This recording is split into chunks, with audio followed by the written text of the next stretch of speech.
Hello, this is Paul Saunders with the Center for the National Interest. Thank you again for listening in to another episode of my Three Questions podcast. I'm really excited today to talk about technology and AI with Jamil Jaffer. And Jamil, if I read your entire bio, I would still be reading by the time the podcast elapses. So I'll try to be somewhat brief in introducing you, but just a really amazing background, founder and executive director of the National Security Institute, which is at the Antonin Scalia Law School at George Mason University here in Northern Virginia. Directing also the Cyber Intelligence and National Security LLM program at the law school. And Jamil has got a really impressive background that's kind of combining private sector experience with a number of different companies, currently as a venture partner at the Paladin Capital Group. But in addition to that, some really important experience in both the legislative branch and the executive branch, including being the counsel to the Senate Foreign Relations Committee under Senator Bob Corker, as I recall, a senior counsel, I think, at the House Permanent Select Committee on Intelligence under the then chairman, Mike Rogers, a White House associate counsel to the president during the Bush administration, covering defense, state, and intelligence issues. And boy, were there a lot of them, by the way, during the Bush administration. So I'm sure you were very busy. And also working in the National Security Division at the Justice Department as a counsel to the Associate Attorney General, handling counterterrorism and intelligence. Also kind of a very busy time for a lot of those issues. As a lawyer in private practice. And I'm sure doing all kinds of other things, again, that I didn't have time to get to, but just kind of a very deep and diverse background on national security law and also on technology issues. So, Jamil, really delighted to have you here today to talk about tech and AI. Yeah, well, thrilled to be here with you, Paul, and thanks for the opportunity. I'm excited. Let's jump into it. All right. I'm going to dive right in here on, US-China competition, which is sort of top of mind for everybody. And, it seems like that's an area where I have been around, you have been around here in Washington for a while. We were talking about like ships and planes and missiles. Then we were talking about manufacturing and supply chains. Now we're talking about AI and actually, by the way, quantum too. How important is all of this? I mean, is this like a sort of a real competition where, people should be kind of worried in their daily lives? Is this our tech industry doing, like what every other industry does, coming to Washington with arguments, for sort of why they need special help? What's this all about? Why does it matter? If we lose this competition, first of all, actually, what does losing mean? I mean, how would Yeah. you sort of define that? And like, what does winning mean? And if we lose or if we win, what difference does that make? Why does it matter?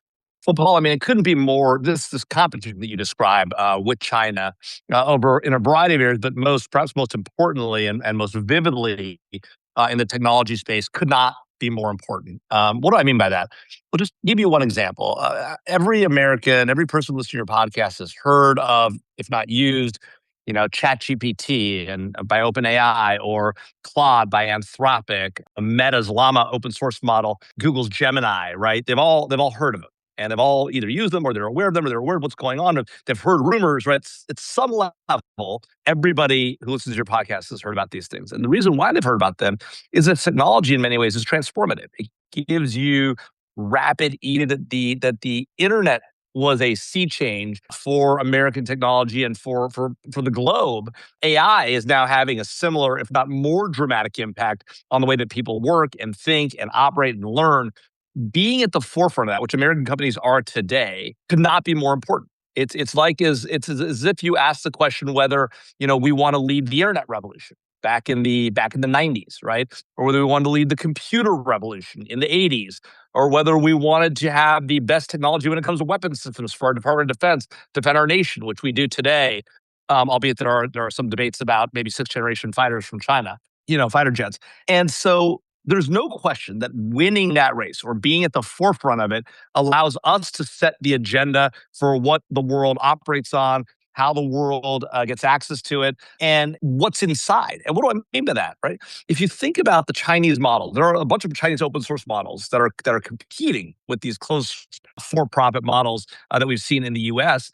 And what do we know about them? Well, we know a few things. We know one that if you ask them questions about Tiananmen Square, or you ask them about Uyghurs, or you ask them about things that are controversial in China, they give you answers that are not sort of based on what a typical model would, because they've been neutered. We also know that if you're using them and you ask them to do certain tasks for you and they think that you're in one of these groups that the Chinese Communist Party doesn't support, they might create a more vulnerable product for you. If you ask them to code things and build software. We've seen reporting from Booz Allen Hamilton about that.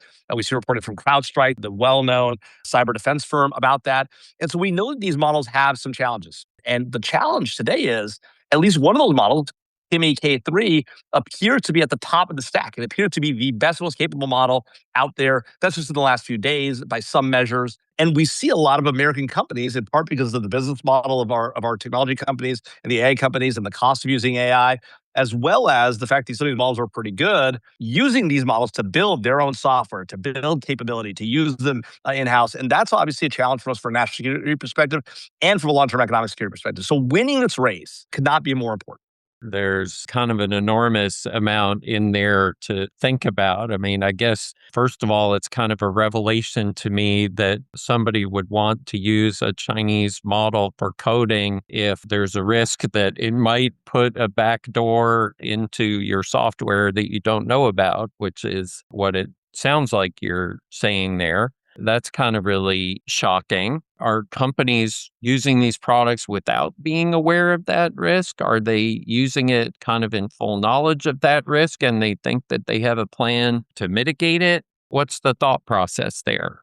Yeah, well, look, I mean, a lot of people are sort of, at some level, you have an ostrich problem. People are putting their head in the sand and saying, well, look, it's too expensive to use OpenAI or Claude or whatever it is, because I'm being charged on this token basis. You saw this Alex Karp from Palantir interview on CNBC that was sort of tearing up the internet, where he explained why he thinks token model was destructive and how these AI companies are trying to steal everybody's business and their core intellectual property. And whatever you think about Alex Karp or his theory of the case, a lot of people, for a variety of reasons, are saying these closed source models, Anthropic, OpenAI, are not for me. They're too expensive. They might be stealing my IP, whatever. And so, what are they using? They could use Meta's Llama, although that seems to have sort of, at some level, started to fall behind. Meta's now got a closed source model as well.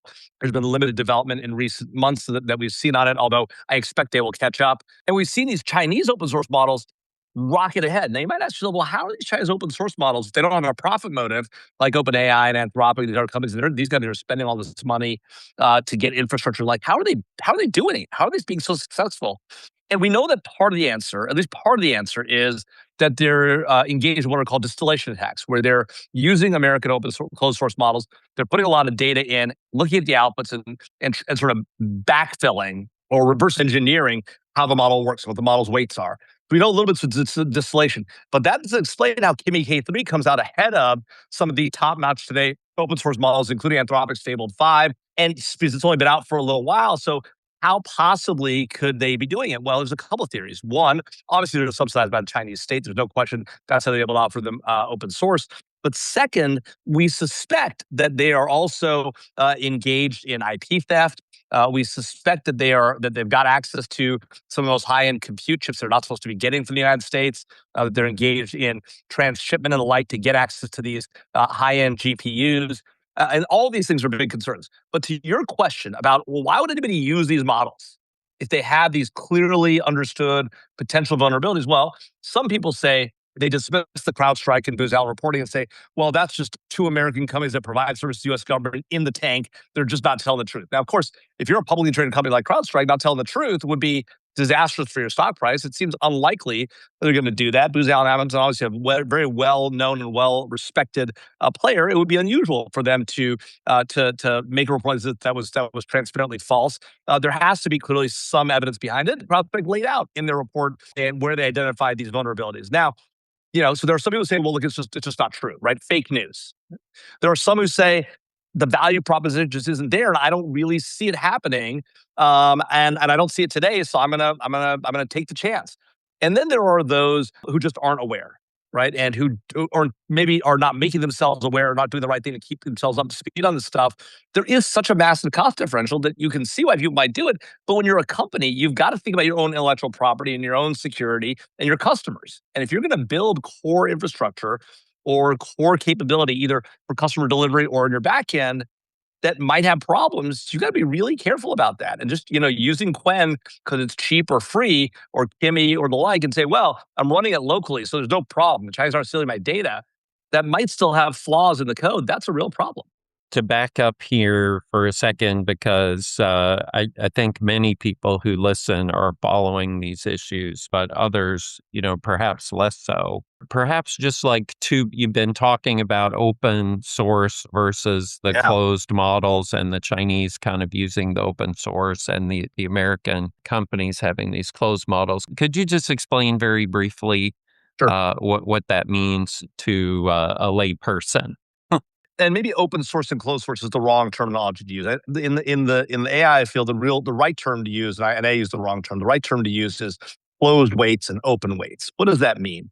Well, the way these AI models work is that they have a very complex algorithm, a math equation, essentially, that identifies what words should respond to your queries. And the way it does that is it positions all the words that it knows and all the phrases and sort of what they call tokens, certain sort of phrases and words together or parts of words together in what you call vector space, right? And it estimates how far each of these things are from each other in this sort of theoretical space. And it assigns a number to that position. That number is made up of a series of digits, right, chained together that allow you to think about it in a multidimensional space, not like sort of 3D space, but lots of dimensions, right? It's X far from this thing, X far from that thing, X far from Y, and the like. And so that number, that string of numbers, right, that goes into the model in front of a given variable, right? Think about like a coefficient. Remember coefficient from math, right? That number, this chain of numbers that goes in front of that X, a very long chain of numbers. That's what you'd call a weight, right? Now, these weights can be either published and public, or they can be closed. And the better your weights are at getting results that are valid and correct and accurate answers to a given query, the more powerful and capable your model is. And so those weights matter a lot. So OpenAI and Anthropic and increasingly Meta, Google, they keep their weights secret because that's their secret sauce on how the model functions and how it operates and how it gets the results it gets. These Chinese models have chosen the route, and Meta with Llama chose the route of going with open weights models, where they publish the information about the algorithm and how it operates and all the numbers, sequence numbers in front of it. Now, obviously, it's such a massive amount of data, you can't really do anything with that, but they're not proprietary. And you don't have to, as a result, you don't end up paying for them because they're just available to you. And then you can also use them locally. You don't need to go to the cloud and operate them. So if you have a strong enough, a powerful enough processor, enough memory, you can run them locally on your own system or on a computer cluster of your own. And so people like those because they don't have to pay an ongoing fee to the closed source providers access their proprietary models on the web. They also have to share their data with these closed source providers. They can run it locally if they have the compute and memory available.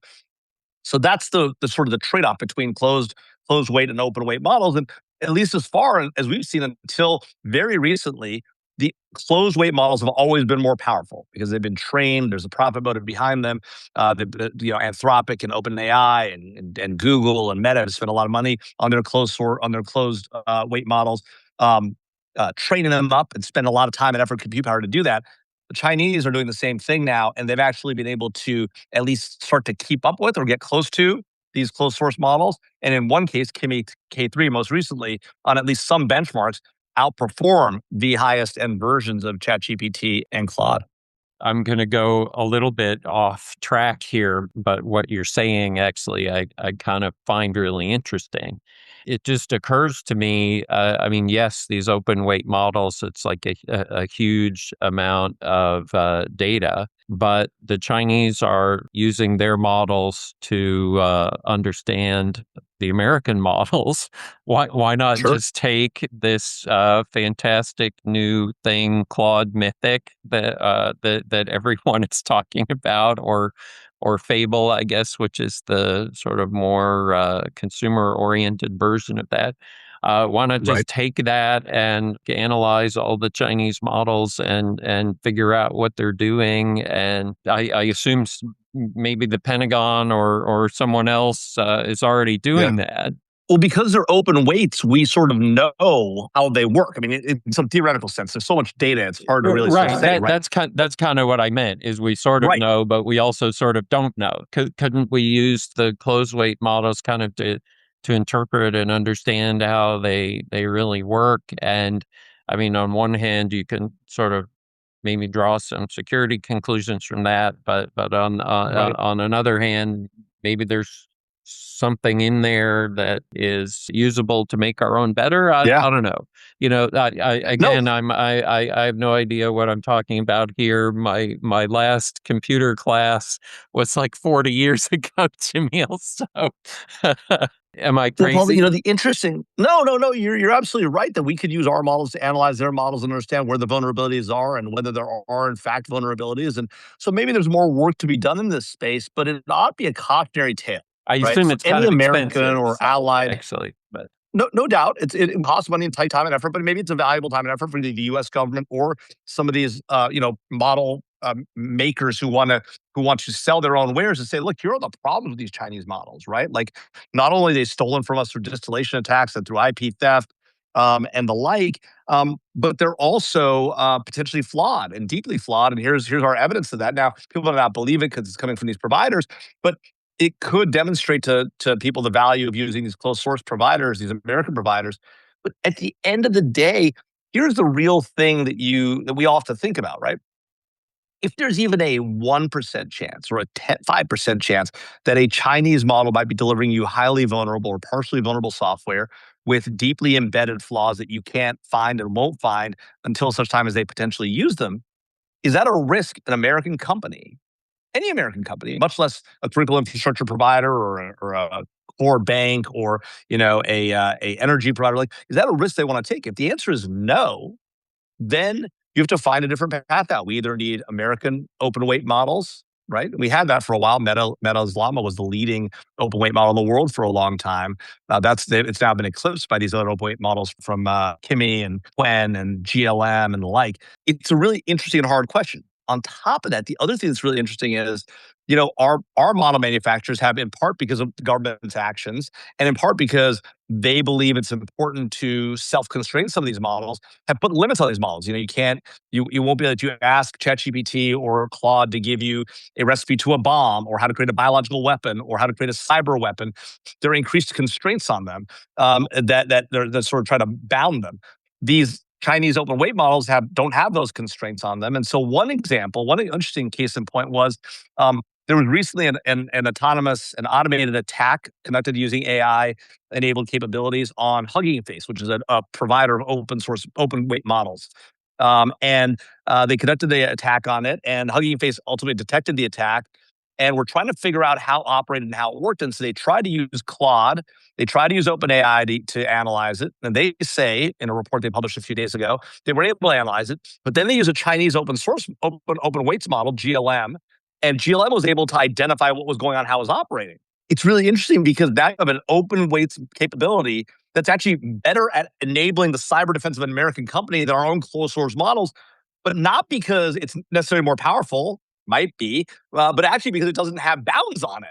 The very bounds are supposed to protect us, right? And the very bounds, by the way, that the government is actually forcing upon, at least in some cases, our model manufacturers, as we saw with the export ban temporarily on Anthropic's Mythos and Fable 5, and then ultimately allowed them to come out. So we're in a very interesting situation right now where American companies are using Chinese open weights models to analyze their own infrastructure because the American closed source model, closed weight model, which models which might actually be better, are self constrained or government constrained, and so that's where it gets really hard.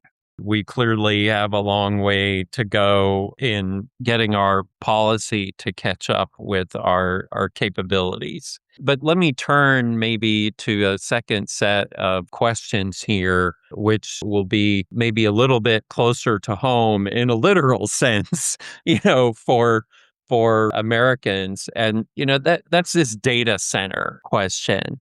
Data centers for a period of time were kind of enthusiastically welcomed by a lot of communities as sort of an economic opportunity, and also a symbol of sort of innovation and technological advancement. That excitement seems to be fading a little bit, and data centers seem to be, for a lot of local communities, becoming controversial in the same way that power plant or a factory or a new shopping mall or anything else might be. I've kind of always had the view that people move into the exurbs or rural areas for a reason, and it's usually because they don't want to look at a bunch of stuff like that. Now we need all these data centers. We need places to put them. Companies are kind of looking all over the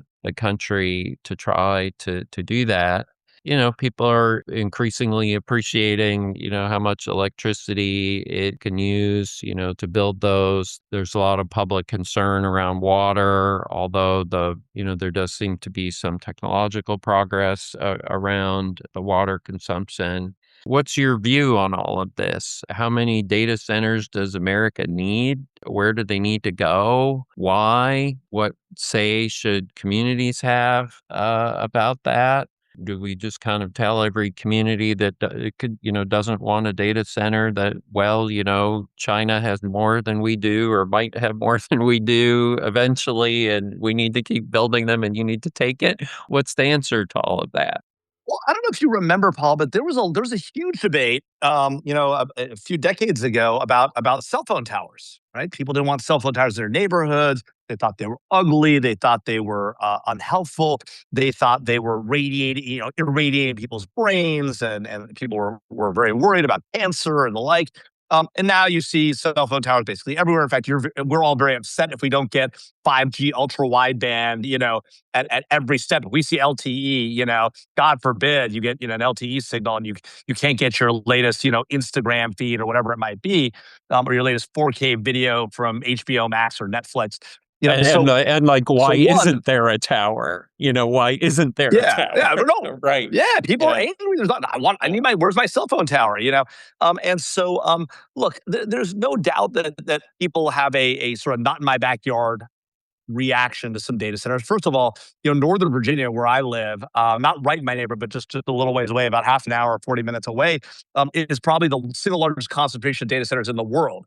If you ever wonder where the cloud is, right? The cloud's not up in the sky. The cloud is literally in Northern Virginia, with these huge data centers, with large footprints, massive buildings. Now, what I don't understand about this concern about data centers is these are huge buildings. Yes, they're not the prettiest things, but they're not particularly noisy relative to anything else that's industrial.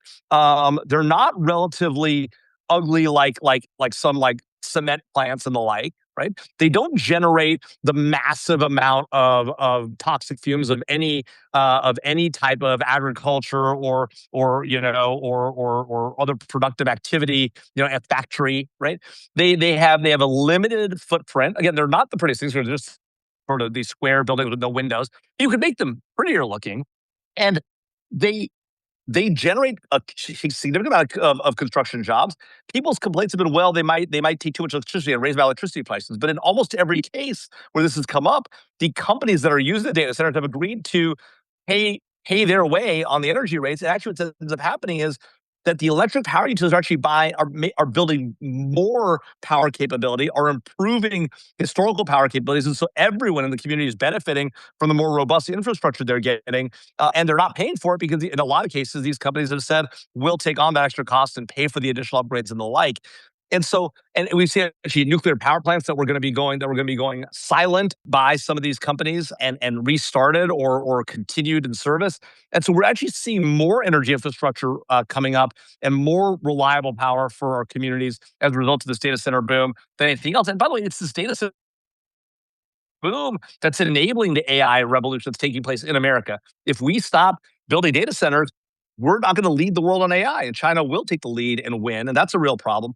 And the funny thing is, Paul, China knows it, and so it might not surprise you to learn that a lot of this sort of not in my backyard stuff that's been going on more recently, there's a lot of evidence to suggest there's been a number of studies, including by the Foundation for Defense of Democracies, that suggest that what part of what's going on here is an intentional foreign influence campaign to stoke activism against data centers in our cities, in our communities around the country. It's not just Americans who are concerned. Now, let's be clear. There are Americans who have concerns about these data centers. There are people who are concerned about the water, the environmental impacts, and also just the sort of what they look like.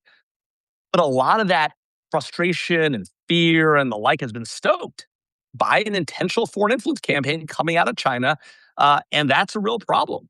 And so, the more we can do to shed light on what's going on here, I think the better off we'll be. And I think the more that American people realize that that's part of what's stoking this fire, and look, there's a lot of room in this country. These a lot of these data centers are going in relatively rural areas where there's a need for new jobs. Now, the data centers themselves don't employ tons of people because they have a small footprint, but they employ tons of builders, tons of construction workers, tons of of jobs that pay well, and are a clean a clean living for an American, right? Building with your hands. I mean, these are sort of classic American opportunities. The idea that Americans are revolting against them because I mean, these aren't ugly coal belching factories. They're not nuclear plants that people are going to fear because there might be a radiation exposure or the like. These are just big buildings with a ton of computers in them. And by the way, relative to a golf course, for example, which people love to have in their neighborhoods, people love golf courses.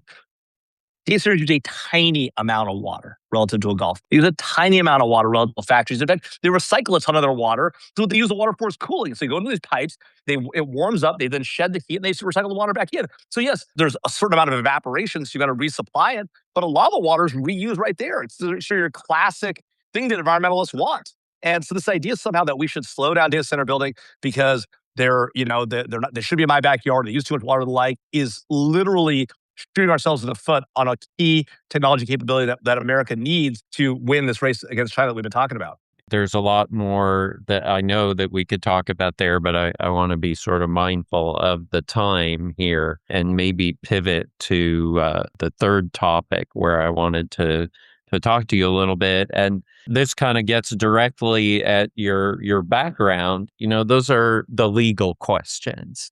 And I alluded to this earlier. Our technological capabilities and our laws and regulations, don't always move at the same pace.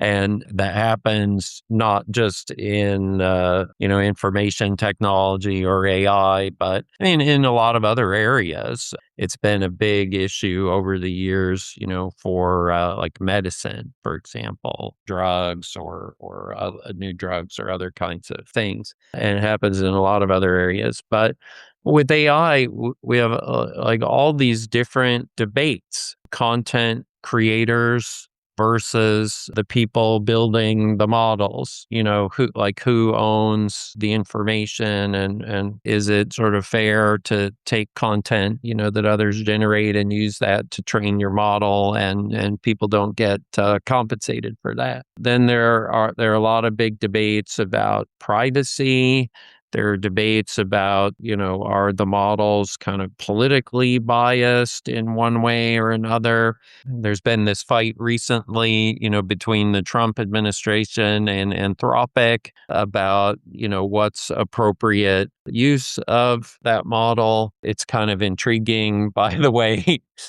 going back to what you were saying at the beginning, it's very interesting, that the administration would declare Anthropic to be, or Claude or whatever, to be a national security supply chain risk. And at the same time, we have like all our companies running around using these Chinese models in the way that you're describing, and that kind of apparently isn't a national security risk. I'm a supply chain risk. I'm a little bit puzzled by that. Then there's like another debate, well, this is just all moving too fast and the computers are going to take over and destroy the world, or subjugate all of us to their dominion or something like that.